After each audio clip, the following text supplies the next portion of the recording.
right, we're going to do a 4-part series here on how to build the best home gym. I've been working on a home gym design for a really long time, and I kind of took it too far with some pieces of equipment, and other things are very essential. So the first one is going to be a squat rack. And I know most people are probably thinking, why in the world would I want a squat rack? I don't squat. It is the most versatile piece of equipment that you will need, because you need one with pulleys. Wait, so not only are you saying you need a squat rack, you also are saying that it has to be a specific kind with pulleys. Yeah, there's a lot of basic squat racks out there that don't have pulley systems, but the prices of these things have come down so much that you can get a lat pull down machine built into it, or a low row at the simplest level. I mean, these are $500 or $600, but you can get a whole lot of exercises out of that, as well as a bunch of mounting features to hold bars and things like that. And I know you might think, well, I don't know that I've got enough room for a squat rack. Right. And don't get me wrong, if you're going to put this in a bedroom, you don't. Right. That's an 8-foot ceiling. You're going to run into the ceiling through most of your things. Yeah, I mean, you could ram it in a bedroom, but let's be honest, you're probably going to need almost 7 or 8 feet if you're going to be using an Olympic bar to be able to walk side around to side. it. Yeah, width-wise. So Okay. it can be a little bit tighter, but you can centralize your entire workout area within the squat rack vicinity, and maybe even 8 to 10 feet out in front of it. So you can get it done in a bedroom, but it's probably going to be a basement type of thing. But or it's going to be a whole bedroom. Because it sounds like you were saying a 10 by 10 space is my workout space. Yeah, if you put it right in the middle of your wall, I've tried it at angles, but all you're going to do is, if you do exercises with an Olympic bar, you're going to be scuffing and bumping your walls all the time. So if you've got a spare bedroom and you want to center it in the room in the middle of that wall, you know, you're going to be off the wall by about 6 feet. So your workout area is generally in that room going to be just the squat bar. Right. There's also other types that you can utilize that actually mount to the wall.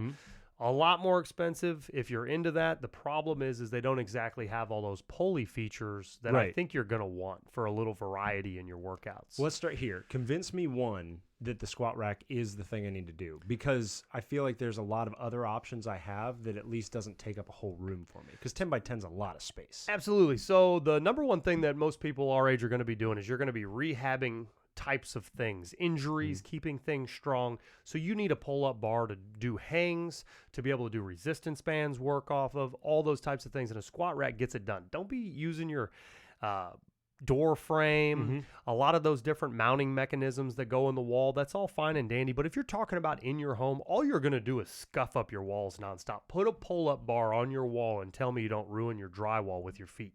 It'll happen. Sure. So, but I'm going to ruin my drywall if I put a pull-up bar, or if I put a squat rack in there anyway. Well, you shouldn't. I've attached a thing to my wall. Well, now that's it. You don't have to. You can get a freestanding squat rack. Okay. But once again, a lot of this stuff, if you're lifting weights and jumping around and doing things, put that baby in your basement, because you're going to have weights and things in there. So if you've got that, on the trusses of your house, I don't know. I don't really like the idea of that, dropping weights and things like that. So put it in your basement, put it in your garage. You probably got plenty of room in there. But there is that company, I can't remember the name of it, but they do have those wall-mounted style.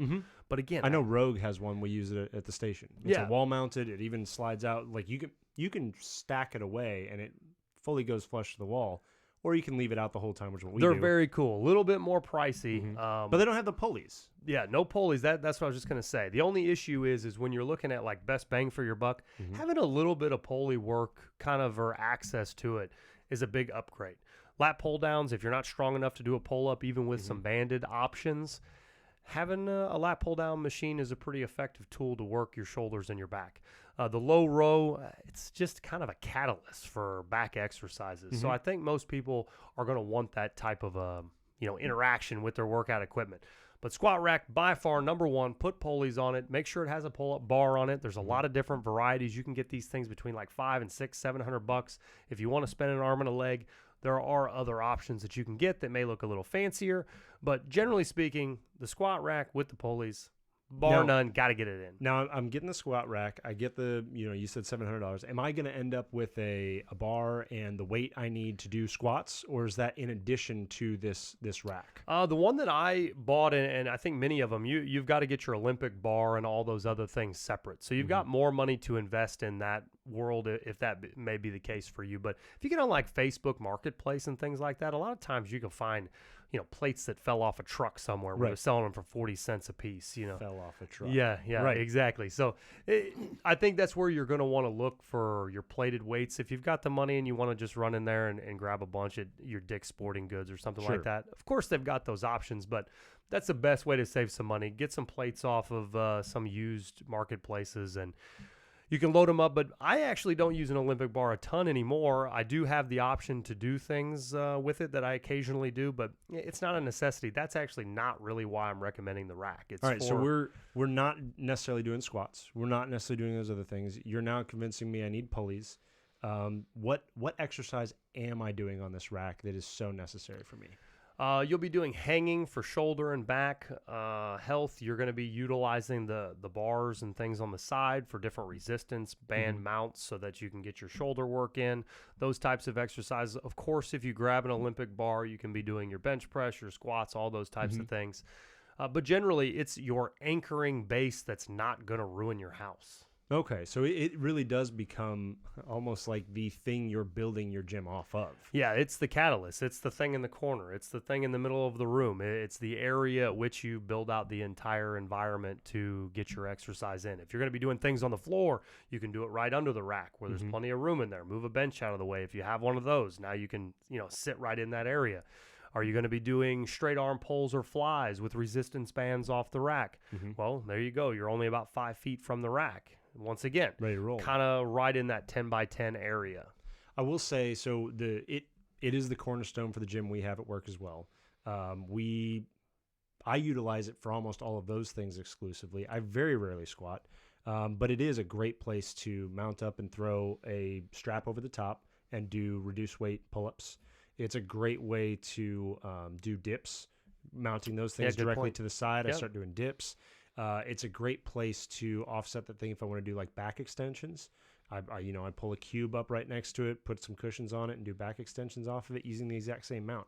It really does give, otherwise I wouldn't have a mounting option for a bunch of hardware. And the hardware ends up becoming like, piecemeal here and there on what thing you want for your exercise. But bar none, it is like the cornerstone even at work. That's what we're working around.